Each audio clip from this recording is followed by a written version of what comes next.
Hey yo, it's your favorite nigga reader back with another story time. Don't forget to like, comment, subscribe. You can always catch the button on post notifications so you get notified each time this video first try. This is my fucking nice license booty. That's a whole nother story. Grab your tea, cause this is piper hot, and grab your snacks. Okay? Okay. So this is about the time that I got arrested. Okay, it's back in college. I went through a little, I don't even know what to call it, but this dude had cheated on me, and I was over it. As far as like him cheating, I didn't care, but I had told him about a DV situation with my family, and he had told one of his coworkers who just, I didn't know that they worked together, but it happened to be an ex of mine, a guy I was dating as I went into college.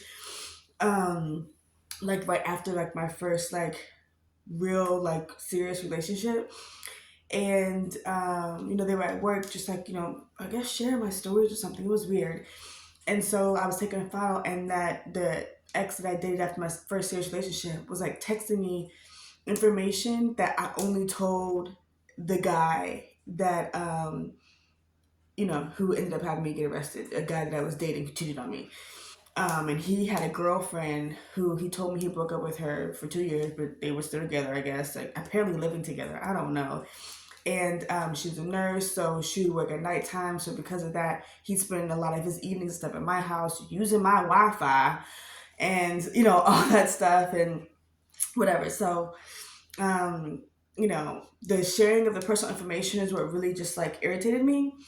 And sorry, I'm a little like washed up. I'm trying.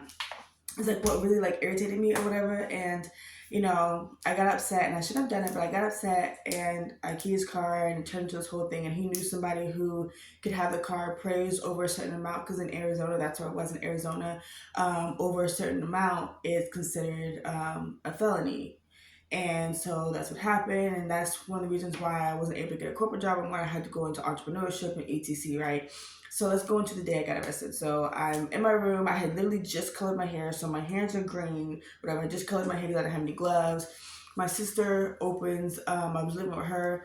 She opens the door. There's two officers or whatever who aren't dressed as officers who are at the front door, and they think that she's me, so they start, going over the Miranda rights or whatever. Oh no, they asked for me. She's like, oh, she's here. So then, I come out, like, Sean, someone here for you. So then I go over there. I'm like, yeah, and then immediately they start going over the Miranda rights or whatever, right? And then she's walking out. So by the time she came back, I was gone. Okay, they had took me to a little small little station in Tempe, and they took me to the big place in Phoenix. So and I didn't have my phone. I didn't have anything. I didn't have any of that. Okay. So, I get there, and we got to go to this like screening process. They check us in, and there was oh, by the way, in the small one in Tempe, when I first in there, we're in the smaller room, whatever, and I was in a room by myself. These two bunks, and they moved me to another room. We're all just like kind of just like standing here in this little like square. I don't know, maybe like about five of us. And there was like this really big Hispanic woman who I guess was having back issues and wanted someone to stand on her back. And I was the smallest one, so instantly everyone just looked at me. And I'm like, are y'all serious? So I'm like, this is the first time I've ever been arrested. I'm in college. I'm just like, oh, I'm just trying to make it through this stupid ass day. So yes, I stood on the bitch's back. I did. I was just like, oh, this is too much. So then they take us down to actual Phoenix, whatever, right?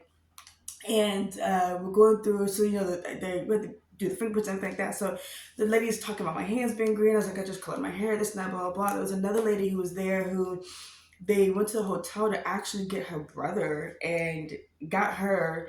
They were doing some like screening, whatever, and then like she was a meth head. Like she was really nice and really cool, but she was a meth head.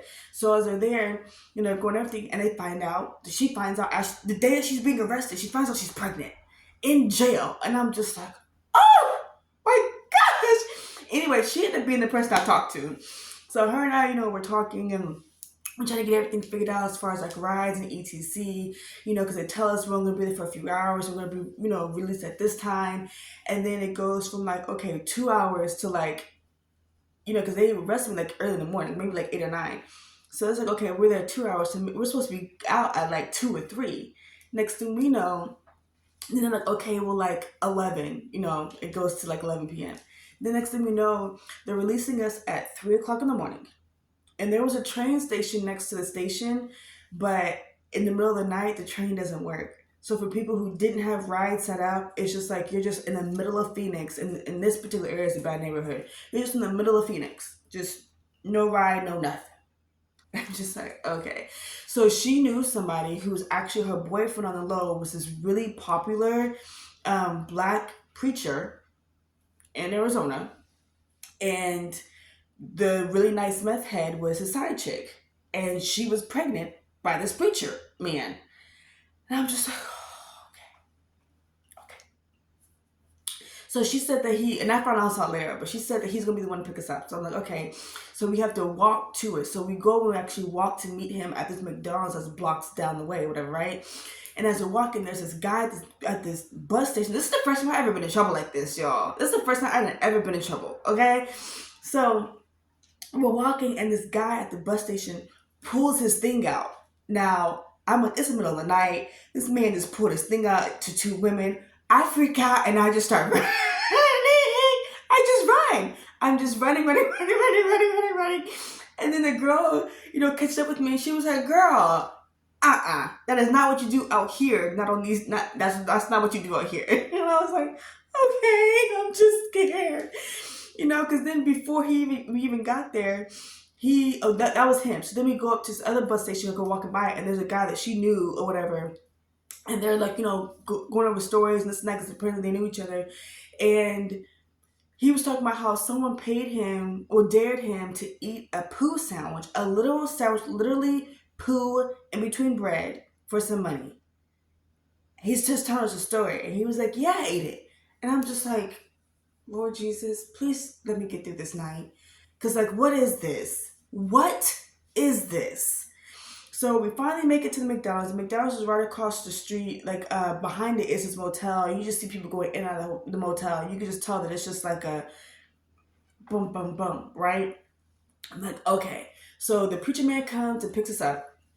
And, he takes us, I don't know where he's taking her, but he asked where I was going. I was like, I'm going to tip you. So he said, we're going to tip you, whatever. So he asked, like, what happened.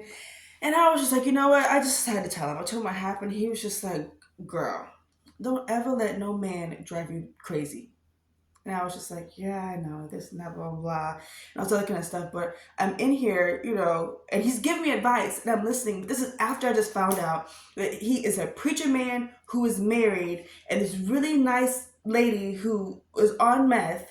And I'm only saying that because she, that's why she was there. They caught her doing that. That's why she was there.